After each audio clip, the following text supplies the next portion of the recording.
Olá a todos os gestores, gestoras da Rede Pública de São Paulo. Bem-vindos a mais um encontro nosso aqui no Estudos em Gestão. Olá. Hoje a gente vai mergulhar num assunto, conhecido e muitas vezes difícil para nós na gestão escolar. As tais conversas corajosas. Com certeza. É um ponto delicado, né? Sem dúvida. E são um passo, fundamental para a gente construir aquela cultura de feedback que a gente tanto busca, né? Que funcione de verdade e fortaleça as escolas. É um ponto nevrálgico mesmo. A gente veio construindo aqui nas nossas conversas, né, os pilares dessa cultura. Falamos de confiança, da importância da comunicação ser clara. Exato. Agora é o momento de olhar para aquelas interações que exigem um pouco mais da gente, da nossa liderança. São as conversas difíceis mesmo, né? Aquelas que, tiram um sono às vezes e que a gente precisa se preparar com mais cuidado. E o nosso objetivo aqui hoje é justamente esse, sabe? É investigar como nós que estamos lá na ponta, na gestão, CGPGs, diretores, vices, coordenadores de área, como a gente pode se preparar melhor, se instrumentar para planejar e conduzir essas conversas mais delicadas. A ideia é achar caminhos para a gente ser eficaz, claro, mas também humano, sabe? Transformar o que poderia ser um conflito, uma tensão, numa chance de crescimento. Para a pessoa e para a equipe toda. Sim, crescimento individual e coletivo. Porque essa é a realidade, né? Principalmente no programa de ensino integral, que tem essa intensidade toda. A gestão coloca a gente, não tem jeito, diante de situações que saem do script, que causam ruído ou que precisam mesmo de um ajuste de rota. Pelo bem do trabalho pedagógico, do clima da escola. E não é teoria, né? São coisas do dia a dia mesmo. Pensa, por exemplo, ter que conversar sobre certos comportamentos inadequados. Aquela ironia que fica ali, sabe? Aquela cutucada, né? Isso. Ou a impaciência que transborda, o desrespeito às vezes com um colega, com um aluno, com a família. Ou então problemas de relacionamento mesmo que acabam com a colaboração. Nossa, isso é tão comum. Conflitos que se arrastam. Pois é. Comentários que dividem a equipe, aquela resistência em trabalhar junto pelos estudantes. E tem mais, né? A postura no atendimento às famílias, por exemplo, precisa ser sempre acolhedora, profissional. Nem sempre é. Exato. Ou aquela sensação, que às vezes é real, de que existe panelinha, sabe? Tratamento diferenciado. Sim, a percepção de favorecimento. Super delicado. E as coisas que impactam direto a rotina, a organização. Atrasos, faltas que se repetem, sair mais cedo e, deixar aluno sozinho. Isso é muito sério. Muito sério. E o descumprimento de combinados, né? Aquilo que foi decidido em grupo e depois não acontece. Ou quando alguém toma uma ação sem alinhar antes com a gestão. Decide por conta própria, comunica depois. Isso gera um desalinhamento, uma surpresa que não é legal. Pois é. E a postura durante visitas técnicas da SEDUC, da diretoria de ensino, tem que refletir o nosso profissionalismo, né? Com certeza. E o desalinhamento com as diretrizes pedagógicas, por exemplo, do próprio programa de ensino integral. Ou falhas claras nas atribuições de cada um. E a própria comunicação, que pode virar um problema. Usar mal os grupos de WhatsApp institucionais, sabe? Expor alguém, vazar informação. Nossa, isso pega muito mal. Pega. E a falta de engajamento nas formações, na ATPC, aquela postura de desinteresse, chegar atrasado, ficar no celular. Mau uso do espaço, do material e aquela postura sempre negativa, sabe? De quem não acredita em nada, que contamina o ambiente. A lista é enorme. É extensa e muito real. E cada um desses pontos e outros que a gente nem listou exige uma conversa que, não é simples. Não mesmo. Exige tato, exige preparo e, como a gente vai ver, coragem. E é tão importante a gente validar essa dificuldade, sabe? Não é fácil começar esses diálogos. Mexe com a gente, gera desconforto, ansiedade, tanto para quem vai falar quanto para quem vai ouvir. É normal sentir aquele frio na barriga, aquela hesitação. Totalmente normal. Mas e se a gente tentasse mudar um pouco o olhar? Se em vez de encarar essas conversas como um confronto, sabe? Uma briga para ganhar, a gente imaginasse como uma dança. Uma dança. Interessante. Uma dança complexa, talvez um tango, uma valsa mais elaborada, que exige mais que só passo marcado. Exige conexão, ritmo, técnica, sensibilidade. O que te parece essa imagem? Olha, é uma metáfora muito potente. Vamos explorar isso. Pensa numa dança 2. O que vem antes da música começar? Tem que ter ali uma conexão inicial, né? Sim, um convite, um olhar. Exato, um contato que mostra, ok, vamos dançar juntos. Precisa sentir o pulso do outro, perceber se há abertura, se há tensão, leveza. Sem essa sintonia antes, a dança já começa meio forçada, descompassada. Faz sentido essa conexão prévia. E o ritmo, a cadência, como fica na dança? O ritmo e o tempo são cruciais. Quem conduz bem na dança não impõe o próprio ritmo de qualquer jeito. Ele sente o ritmo do parceiro. Percebe se o outro está mais rápido, mais contido, se precisa de uma pausa antes de um passo mais difícil. Ele se ajusta, entende. A dança tem um fluxo próprio que precisa ser respeitado. Tentar apressar ou ignorar o tempo do outro leva a tropeço, perde harmonia. A beleza está na sincronia, nesse respeito mútuo aos tempos. Entendi. E a técnica? Os passos mesmo.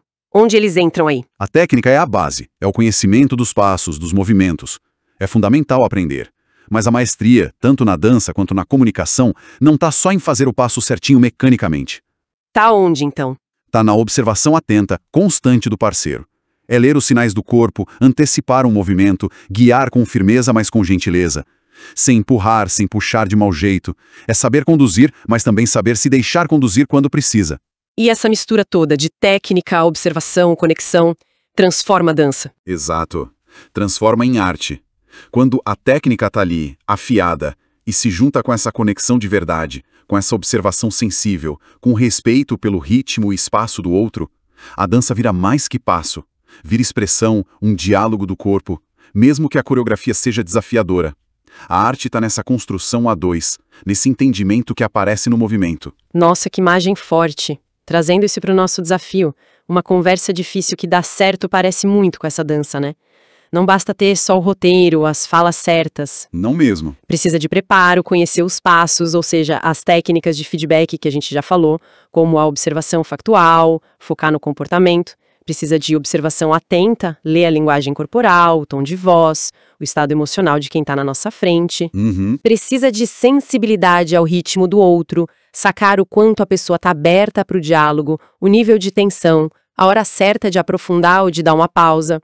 E, talvez o principal, precisa dessa conexão genuína, dessa vontade real de dançar junto, de construir um entendimento, mesmo começando num lugar de desconforto.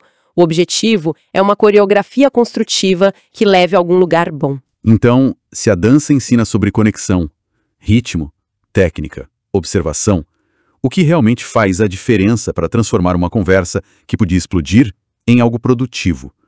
Qual é o impulso para a gente entrar nessa pista de dança tão delicada? Eu acho que o ingrediente que ficou faltando a gente falar explicitamente e que é a chave para começar essa dança é a coragem. E aqui, olha, é muito importante a gente tirar o peso dessa palavra. Coragem não é não ter medo, não ter desconforto, sentir receio é humano. Claro. Coragem também não é ser agressivo ou impositivo ou falar na lata sem pensar. Nesse nosso contexto de gestão, coragem é aquela força que vem de dentro, aquela convicção ética que empurra a gente para fazer o que precisa ser feito, pelo bem do coletivo, pelo desenvolvimento do profissional, para garantir um ambiente de aprendizagem bom, respeitoso, mesmo que seja desconfortável fazer, é agir apesar do frio na barriga. E é bem pertinente pensar porque, especialmente no serviço público, às vezes a gente evita essas conversas corajosas. Tem o medo da reação, claro. Medo de conflito aberto, de retaliação depois, de piorar o clima. Sim, o medo de a cura ser pior que a doença. Exato. E tem outra coisa. Uma conversa dessas, bem feita, dá trabalho.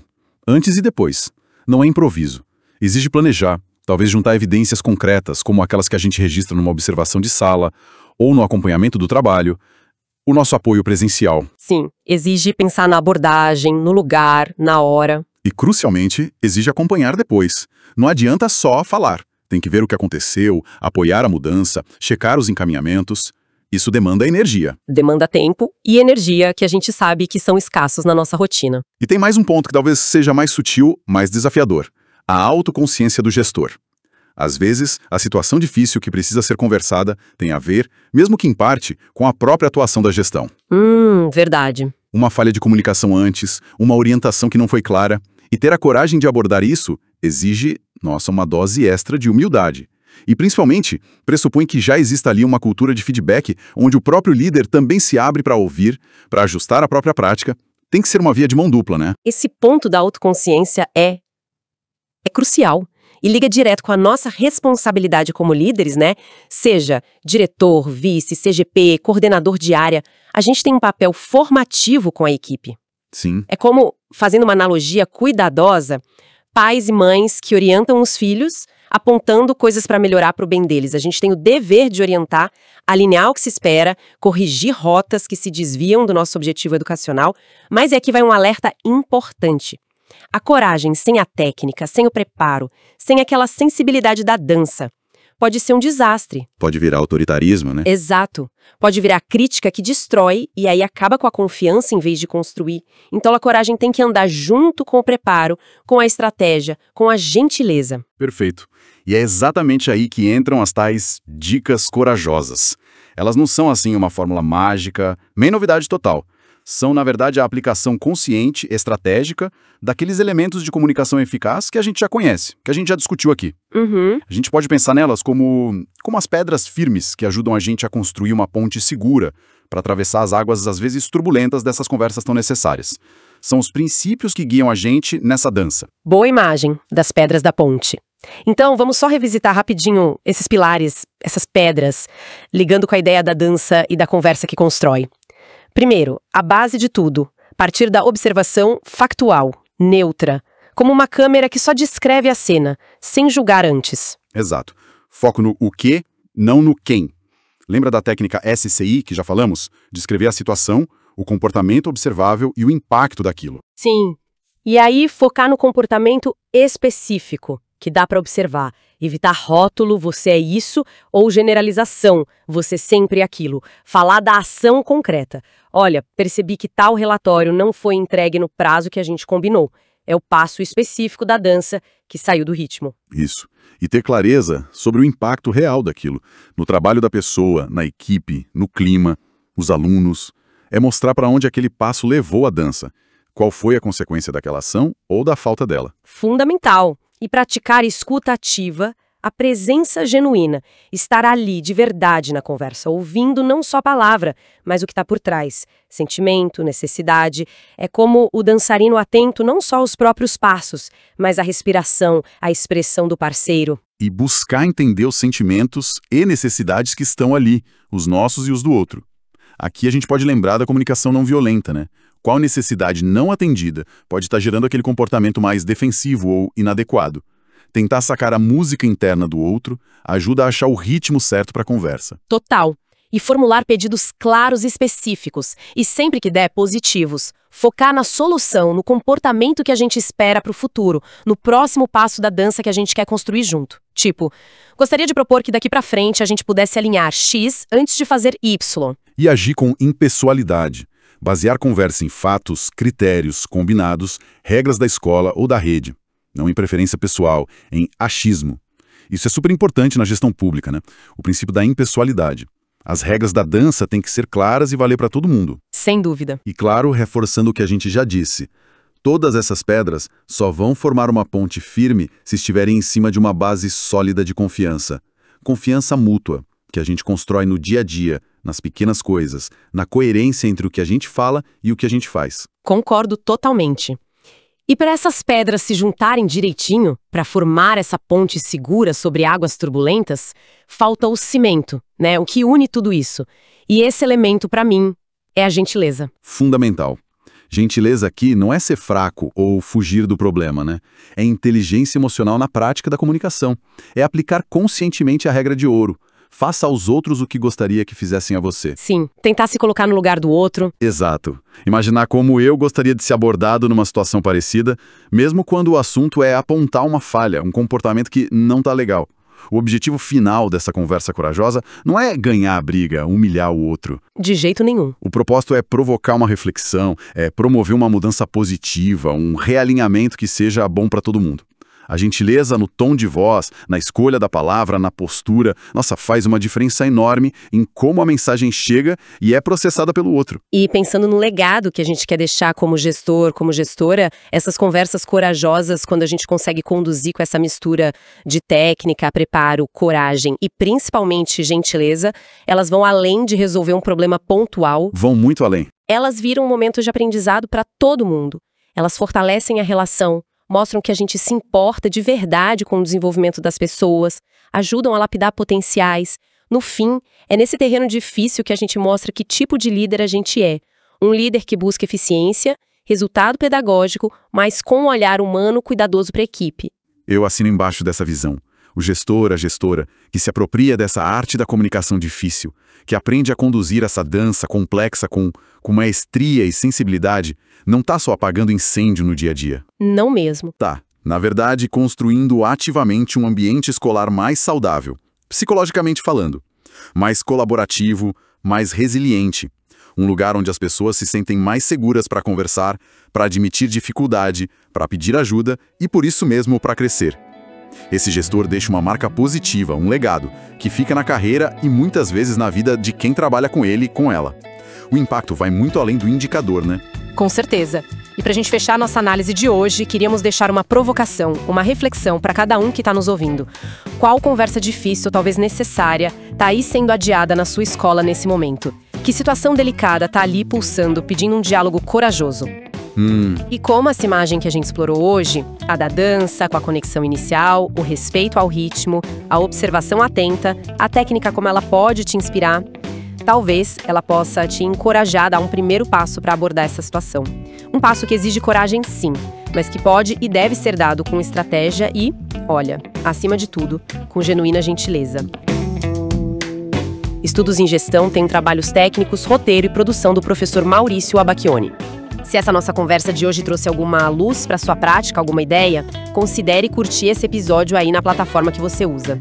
Siga o nosso canal para continuar recebendo mais conteúdo pensado para os desafios e potencialidades da gestão na educação pública aqui de São Paulo. Isso aí. Compartilhe com seus colegas gestores, diretores, vices, coordenadores e, se você sentir que esse trabalho agrega valor e quiser apoiar a nossa produção, a gente fica muito grato. Seu apoio é um super incentivo. Com certeza. Muito obrigada pela sua companhia, pela sua atenção. Obrigado, pessoal. Até a nossa próxima análise.